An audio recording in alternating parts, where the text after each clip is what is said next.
میرے کریم محبوب علیہ السلام کے صحابی ہیں، غریب ہیں. غربت بڑی اعلیٰ چیز ہے. ہاں ہاں، غریبی بڑی نعمت ہے، یہ آزمائش ہے، اس میں کوئی شک نہیں. لیکن قیامت والے دن پتہ چلے گا جب غریب چھلانگ لگا کے جنت میں داخل ہو جائیں گے.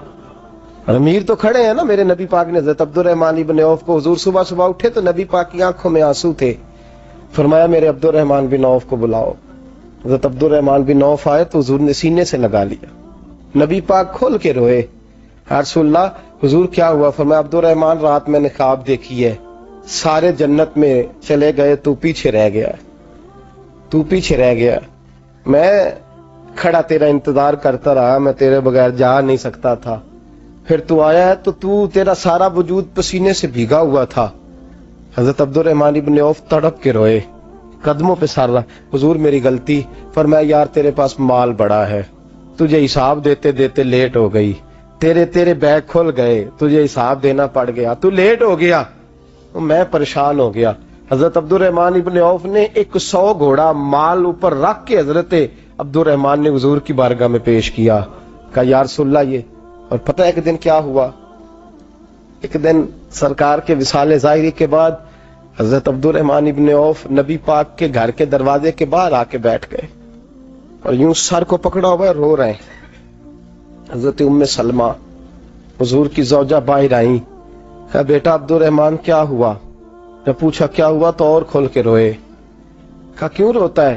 کہا اماں جی جب تک میرے محبوب حیات ظاہری میں تھے مجھے بتاتے تھے یہ مال نہ کما، یہ کم. میں حضور سے بات کرتا تھا تو حضور روک دیتے تھے.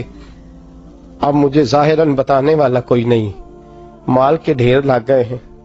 آج حساب کرنے بیٹھا ہوں تو حساب نہیں ہو رہا.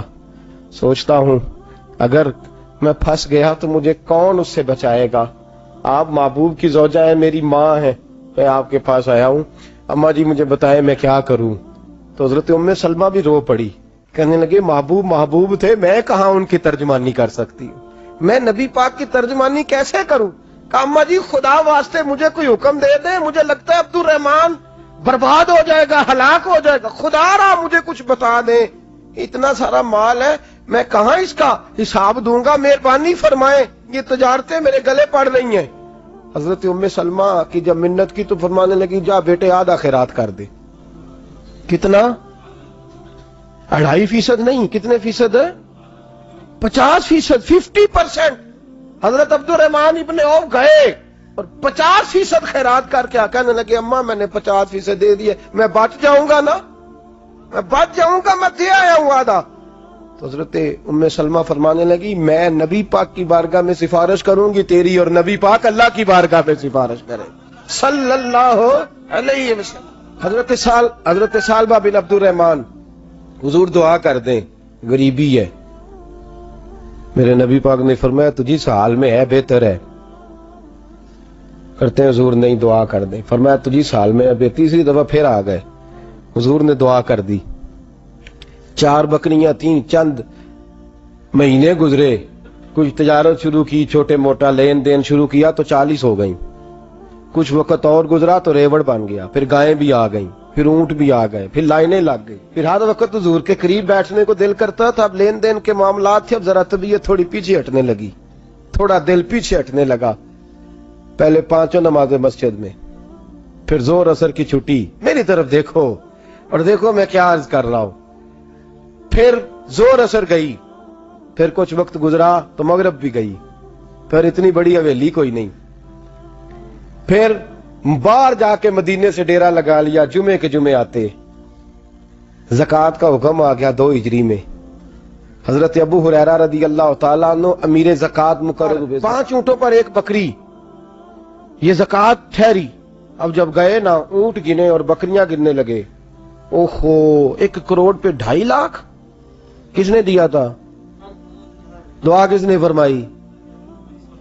اوہو اتنا، میرے پیسے بینک سے میسج آ جائے گا اتنے کم ہو گئے، اوہو بڑی مصیبت بنے گی. مجھے تو خوشی ہوتی ہے جب آتے ہیں تو اب یہ والا میسج بھی چلے گا کہ اتنے مائنس ہو گئے. توبہ توبہ، پریشانی لگ گئی. بڑی طبیعت، انکار نہیں کیا. کہنے لگے حضور سے جا کے عرض کرنا میں خود آؤں گا، اور جہاں محبوبیت ہو وہاں اتنے لفظ بھی بے ادبی ہیں. وہاں ٹھہر جاؤ، سوچتا ہوں، سمجھتا ہوں، غور کرتا ہوں، یہ جملے بھی وہاں توہین ہوتے ہیں. محبوب ہو اور وہاں انسان سوچ سمجھ کی بات کرے. وہاں انسان، بابا بلے شاہ صاحب نے کہا عقل آخ دی چگے نو سام کے رکھ، عشق آخ دے بال کے سیکنا چاہیے. کہا جا کے کہنا میں آؤں گا. سب کی زکات لے آئے، در رسول پہ آئے. حضور نے فرمایا پہلے سالبہ کی بات بتاؤ. پتا تھا نا پہلے سال. حضور اس نے کہا تھا میں آؤں گا. حضرت ابو ہریرہ کہتے ہیں نبی پاک نے ٹھنڈی آہ بھری، آہ ٹھنڈی. فرمایا ہلاک ہو گیا. اس کو کہا تھا نہ اس چکر میں پڑ، ہلاک ہو گیا، ہلاک. حضرت ابو ہریرہ فرماتے ہیں دو باریک باریک آنسوؤں کے قطرے بھی میں نے محبوب کی آنکھوں میں دیکھے. اپنا ہے نا تو دکھ ہوا یار، میرا اپنا تھا، ہلاک ہی ہو گیا ہے، کدھر چلا گیا ہے. ان کو بھی بعد میں خیال آیا او ہو میں تو غریب تھا، یہ آیا کدھر سے تھا. میں تو غلامی رسول میں آتا گیا تو رب میری عزتیں بڑھاتا گیا، یہ میں کس چکر میں پڑ گیا. آئے لائنیں بکریوں کی لائے، حاضر کی. حضور وہ میں نے کہا تھا حضرت ابو ہریرہ سے میں خود آؤں گا. حضور میں خود لایا ہوں. فرمایا محبوب نے مجھے تو نہ بتا، میں تو سمجھتا ہوں، میں نے کہا تھا تو میں آ گیا ہوں. فرمایا چل اٹھا، دوڑ جا، لے جا. حضرت ابو ہریرہ فرماتے ہیں انکار محبوب نے سالبہ کو کیا، لیکن آنسو ابو بکر صدیق کے بھی نکل گئے. فرماتے ہیں درد عثمان غنی کو بھی ہونے لگا، تڑپ مولا علی بھی گئے. فرمایا جا لے جا، نہیں چاہیے تیرے پیسے. فرماتے ہیں سالبہ نے ہاتھ باندھے، کہا محبوبہ غلطی ہو گئی. حضور مجھے. فرمایا تجھے کہا نا تیرے نہیں چاہیے، نکل جا. حضرت ابو ہریرہ فرماتے ہیں جب نبی پاک نے رخ پھیرا تو صحابہ کی زبانوں پہ بھی جاری ہو گیا یہ تو ہلاک ہو گیا. کہتے ہیں مدینے میں قحط پڑ گیا. محبوب نے فرمایا بلال تو بھی آج لا. ایک خشک چھوارا حضرت بلال کا قبول ہو گیا. لیکن سالبہ لائنیں لگی یا مال کی. فرمایا جا لے جا، تیرا قبول نہیں ہے. فرماتے ہیں تڑپتے رہے ساری زندگی اور مال کو دیکھ دیکھ کے آہیں بھرتے رہے، لیکن کریم نے اس تجارت کو قبول. حضرت ابو بکر صدیق کے پاس آئے سرکار کے وصال، حضور قبول فرما لیں. فرمایا ساری دنیا کا قبول ہے، جس کا میرے نبی نے قبول نہیں فرمایا میں کیسے قبول کر لوں.